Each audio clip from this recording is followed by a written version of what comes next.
Sanjaya uvacha tam tatha kripaya vishtham ashrupurnakulekshanam vishidantamidam vakyam uvacha madhusudanaha. Shri Bhagavan uvacha kutastvakashmalamidam vishame samupasthitam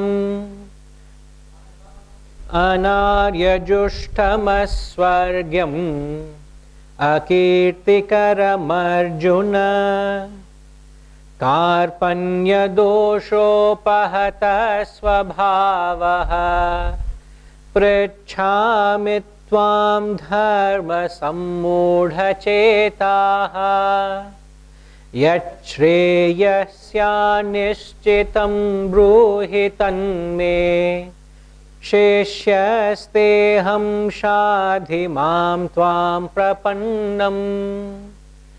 Shri Bhagavan uvacha ashocyananvashocastvam prajñavadamscha bhashase gatasunagatasumscha nanushocanti panditaha dehinosmin yatha dehe kaumaram yauvanam jara tatha dehantara praptihi dhirastatra namuhyati matra sparshastu kaunteya shitoshna sukha dukkadaha agamapayino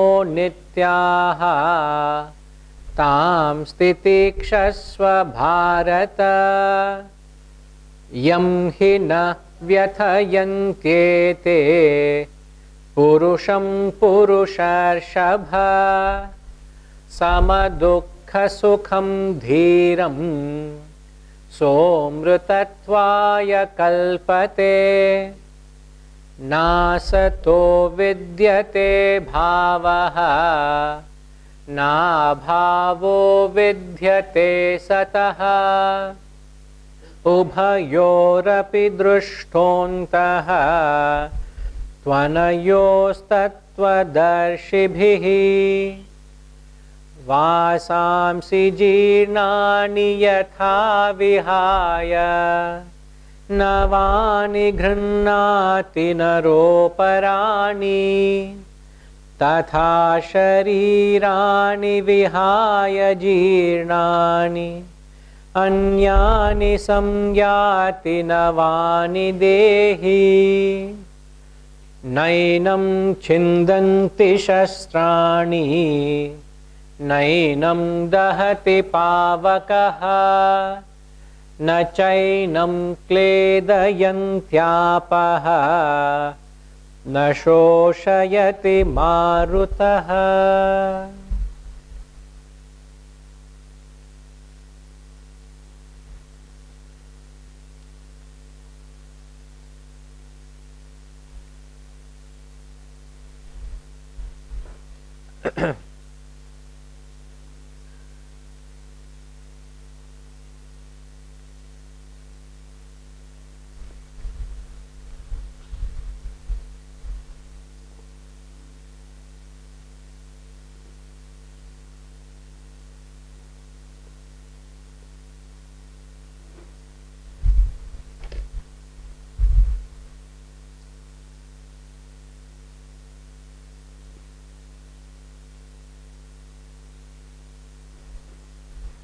For the benefit, Sunita, there is the invocation.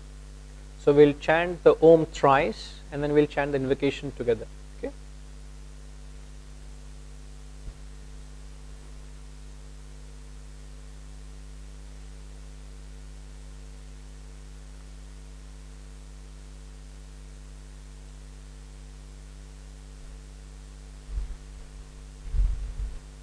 Oh.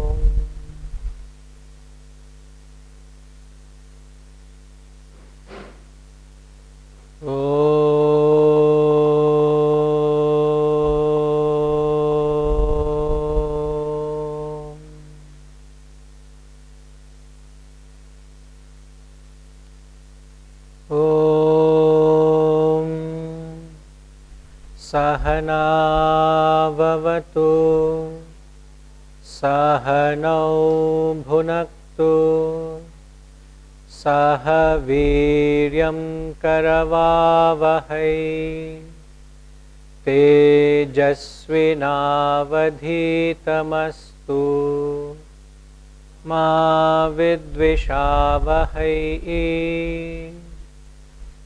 Om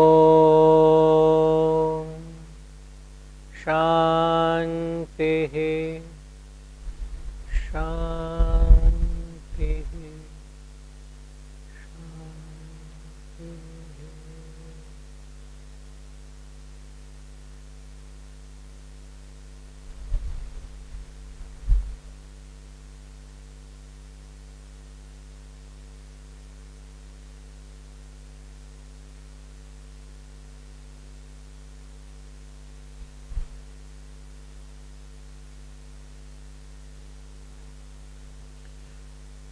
Today being such an auspicious occasion of Janmashtami, either today or tomorrow, I thought it's appropriate we share a little bit about the great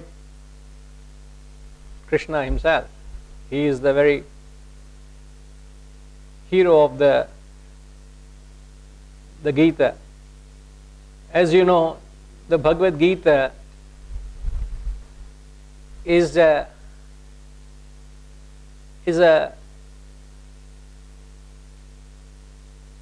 pendant in the necklace of Mahabharata.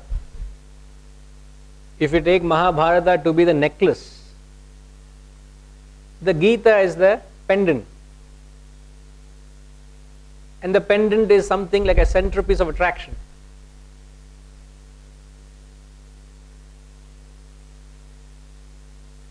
Without the Gita, the Mahabharata is just a story, as you know. The Mahabharata runs into close to 100,000 verses, and the Gita is 700 verses. So the real takeaway is from these 700 verses. And Mahabharata, as you know, has been written by the author, the great Vyasa. So there is an author to the text,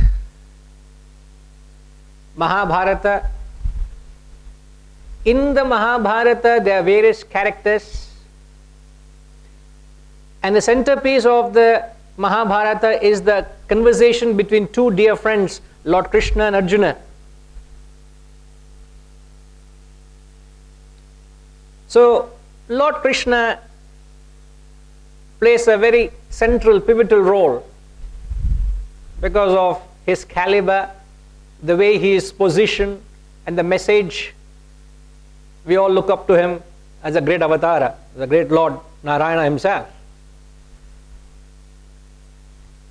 Now, see, perhaps I'll be saying something which is revolutionary, which perhaps not every one of you can accept it.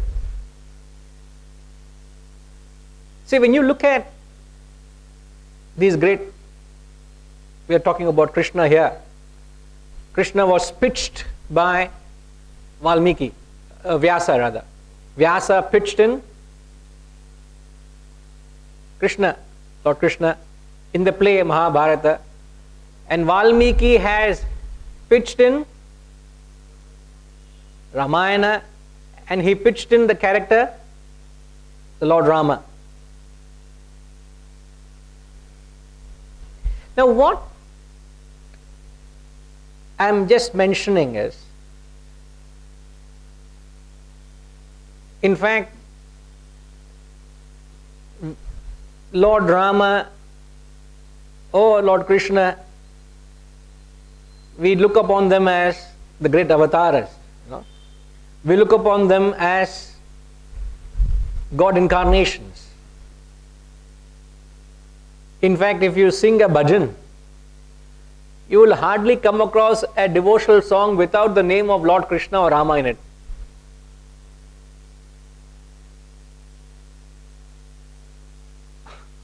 So much so that these great personalities have impacted our lives profoundly. They have molded our lives. Their stories, their parables. You get to the philosophical message, it is a completely different ball game altogether.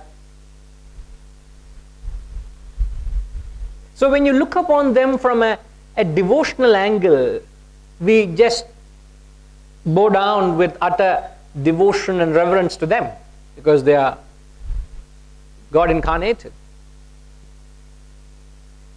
Now, so you do take a devotional angle, but you must understand that there is perhaps another angle to look at it, an intellectual angle as well. Now, what you could have gathered from what little I have said is, Lord Krishna was pitched by Vyasa. Lord Rama was pitched by the great Valmiki. What that means is, Krishna is a character, is a figment of the great imagination of the great Vyasa. We know Vyasa wrote a story, and Krishna is just an actor in that role, playing a role in that story, isn't it?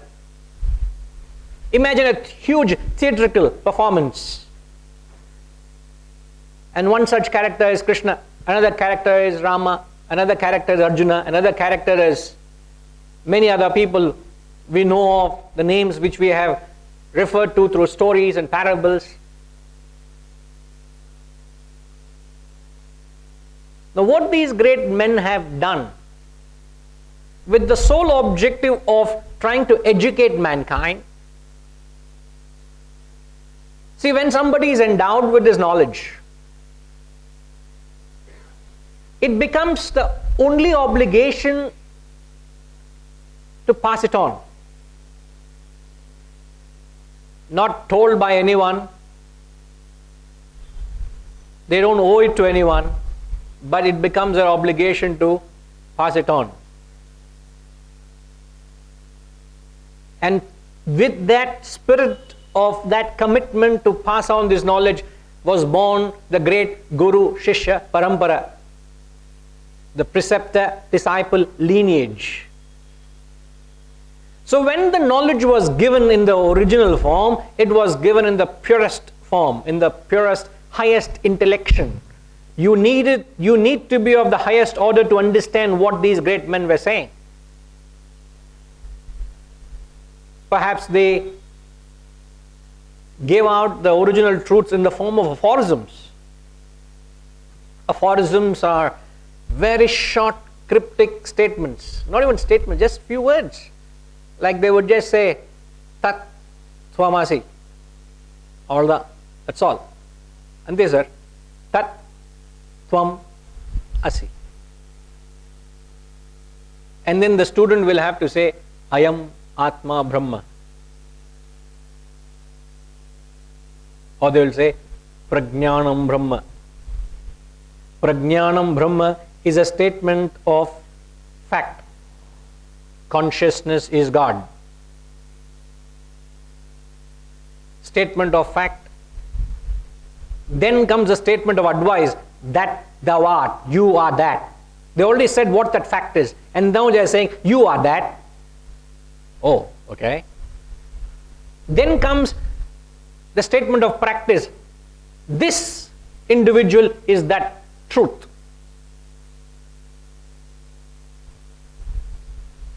Sir, I'm saying the knowledge in the original sense was given in this form. First is statement of fact. The statement of fact is consciousness is Brahman. Then comes statement of advice, you are that. Then comes a statement of abhyasa, practice. The seeker practices this. Having told you are that, it is my duty to do, yes, this individual is that God, is that truth. And if you have done enough, at some point you will say, Aham Brahmasmi. I am that Brahman.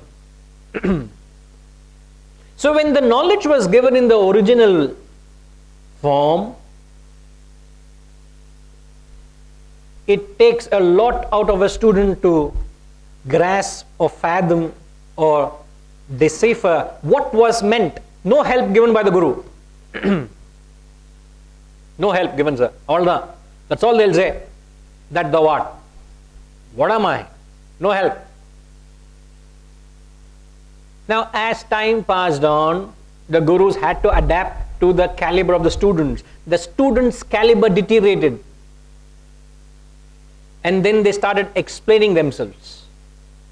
So then was born the Vedas, the Upanishads. Upanishads are the highest concentrated source of knowledge you can have, where all this knowledge has emanated from. In fact, Bhagavad Gita is an explanation of that one aphorism, Tat Tvam Asi. Those three words, you need 700 verses to understand what those three words mean. Tat Tvam Asi. That is the potency of those three words. So as the quality of the student dropped, they had to explain themselves. And as time passed on, the student level deteriorated. They had to, the scriptures, the textbooks became voluminous. Like those three words had to be explained in 700 verses to tell you what that is. It only tells we can't understand what they are saying. Now when it came to the time of Vyasa and the great Valmiki, the great Vyasa and Valmiki, I'm trying to explain myself, because otherwise I don't justify what I'm saying. You may not have to agree what I'm saying. I'm only putting a thought for your consideration. Please think along with it. That what is the point I'm making? Krishna is a figment of Vyasa's imagination. Intellectually, when you look at it.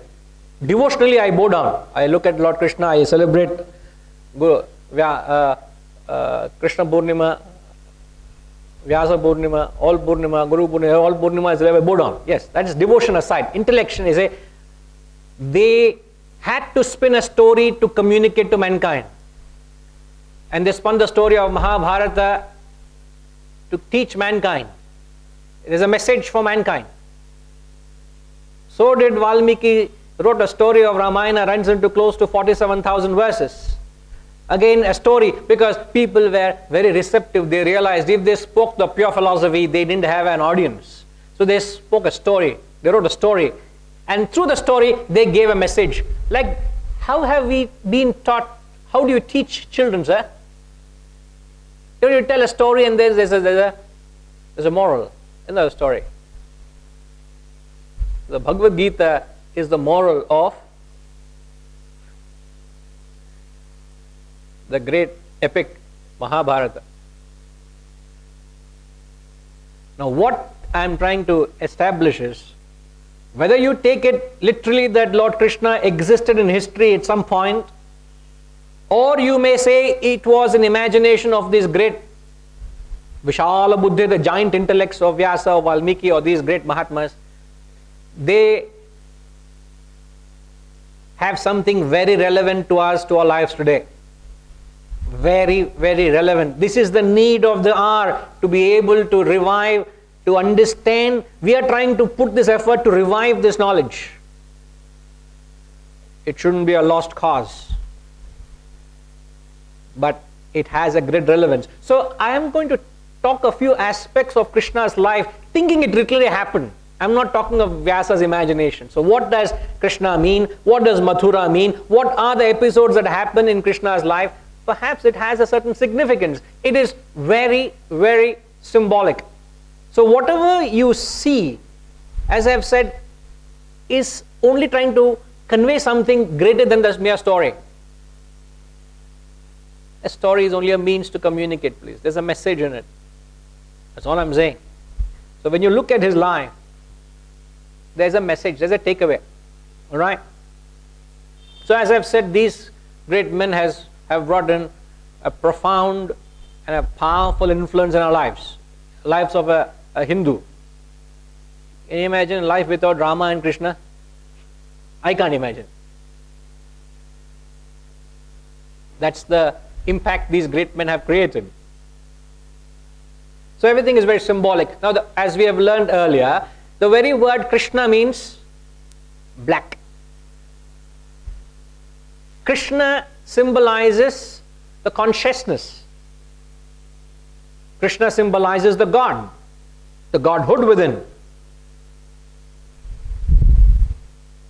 So when Krishna, when it means dark, it only means you do not know yourself. You do not know. Do you know yourself, sir? Do you know your real self? If I were to take you to the journey to keep probing you, asking you who you are, what's your name? Who are you? What would you say? What would you say? Who are you?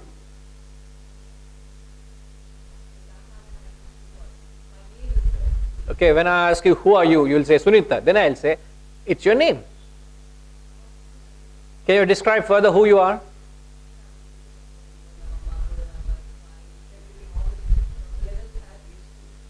All that you say, I'm a woman, I'm a mother, I'm an Indian.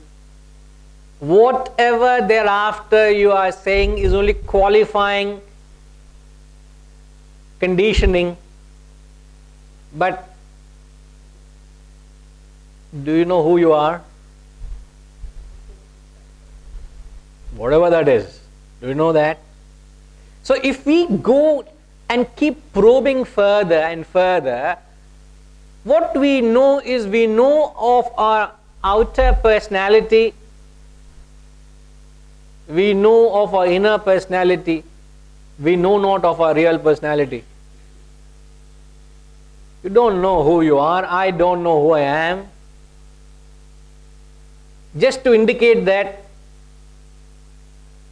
that's the very reason the sanctum sanctorum of a temple is kept intentionally dark. You cannot see the God, you cannot see the deity until there is the arati. I have mentioned that earlier, isn't it? Symbolically. So Krishna means that. No.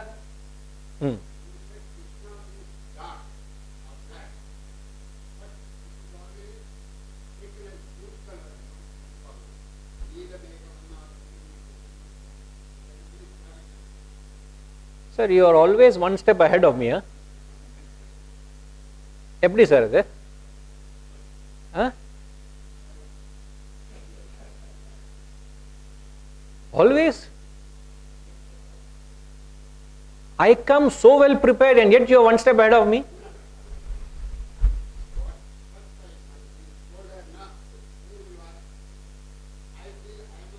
I am actually have to question your intention why you are here.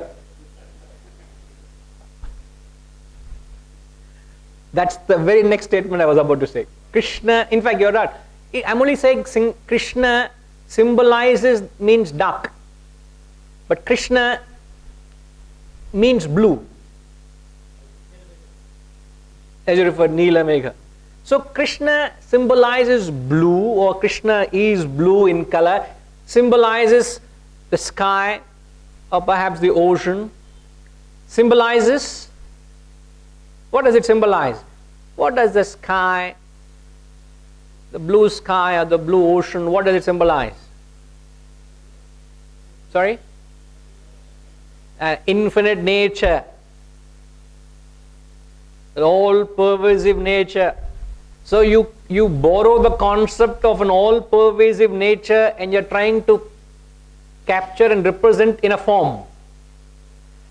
A form is finite, is limited, isn't it? So what you are trying to convey is, you are trying to convey the infinite through the finite form. Not easy. So by putting the color of Krishna as blue, they are saying he is infinite. He cannot be captured in that finite form. First and foremost, please understand that. So when Krishna is garbed in a color of yellow, which is this color of sand, which symbolizes earth, you are trying to bring that infinity to the finite. The very color which Krishna wears, which he is portrayed, symbolizes infinity to the finite. The mere color.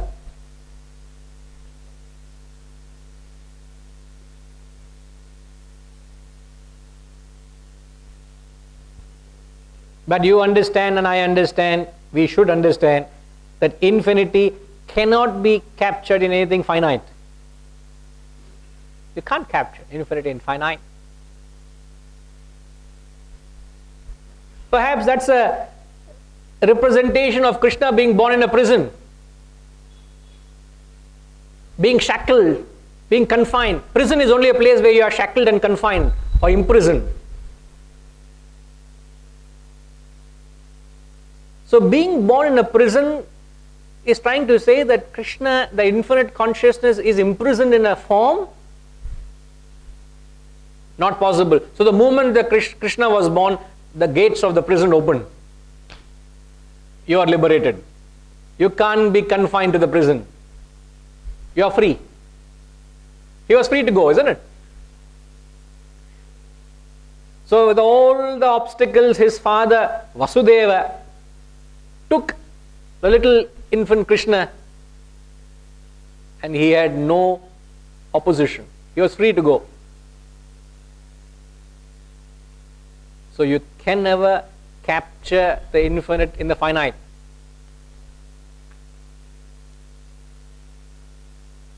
Krishna was born in Mathura. Mathura means the land of sweetness, a land of peace, land of honey. Symbolically, you find that peace and poise. And who was Krishna's uncle? Kamsa. And his minister was Chanura. So Kamsa actually took over. Now you may find this story boring. I also find it very boring. But I am just trying to honor the day where I can move on with the text. Depends on what you all want.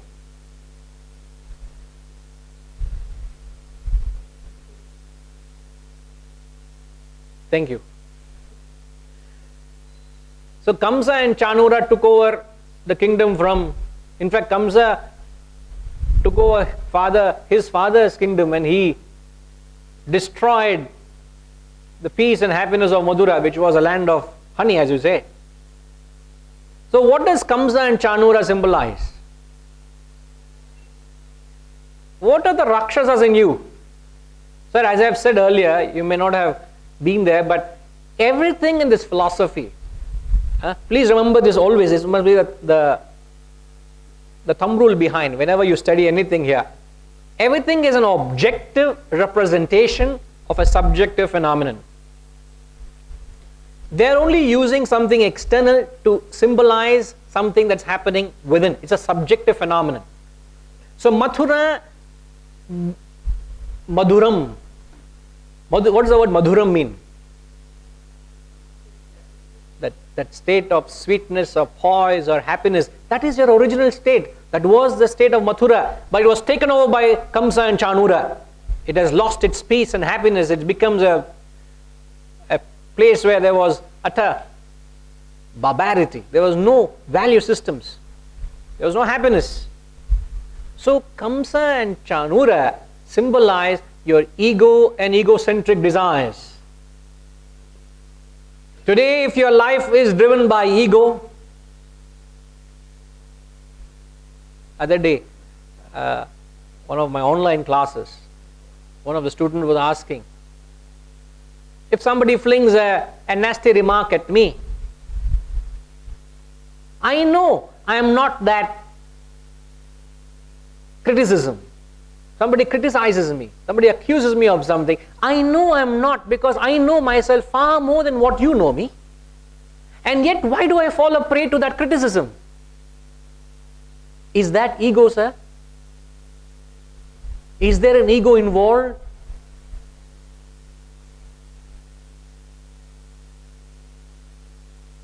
So just like imagine I say, Krishnamurti Garu, just imagine, sir, I don't expect that from you, sir. I never expected you to do that. Imagine.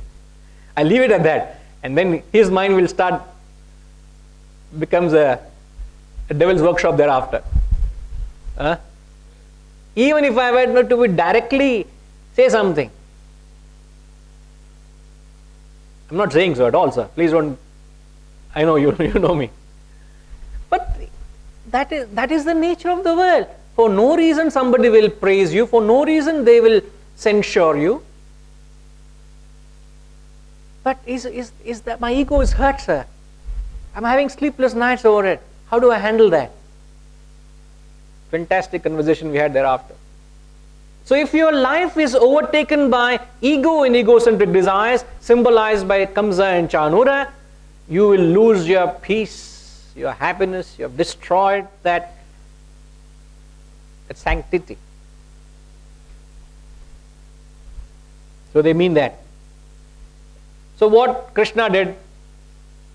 Krishna destroyed Kamsa and Chanura. So if you take the piece of advice what Krishna gives, you will destroy the ego and egocentric desires and revive and re-establish that peace and happiness which you have lost to the being a prey to the ego and egocentric desires. See, even a simple thing of Kamsa and Chanura means something.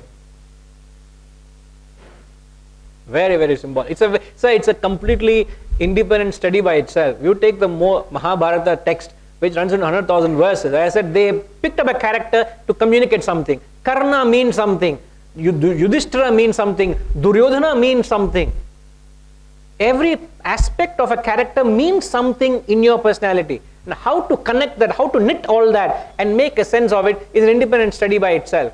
As I've said, I am not dealing with the 100,000 verses or 99,300 verses. I'm not dealing with. I'm only dealing with the 700 verses. I'm dealing with the philosophy. But it's a roundabout way of understanding. I can directly say, control your ego, man. It's a very beautiful way of describing ego. What is ego? What is ego? Sorry, ma? Huh? Entry, God outer. Exit, entry. Exit, God out. So when you have ego, there is no role for God. Exit. They say, very interesting way of saying it. I never thought that way. That's the beauty of a classroom. You learn, isn't it? I'm learning. As I'm talking to you, I'm learning. Ego, they say, when a person is egoistic, when he conducts or relates with the world with an egoistic attitude, ego is nothing but an exaggerated glorification of oneself. Exaggerated glorification of oneself. You are pitching yourself way above than what you actually are. You know who I am. You know what I have done. You know what I have achieved. You know you're inflating yourself far more than what you are. Even if you are of a certain caliber, there is no necessity to be egoistic about it, isn't it? Other day I met a lady and she was referring to a gentleman. In fact, she was referring to a retired judge of the High Court of AP. He was a good retired 10-15 years ago. And their family had known him over the years while he was in service as a High Court judge. And all that They painted the picture of him was down to earth, so unassuming, with no frills attached. He would come, you wouldn't even know that he's a high court judge.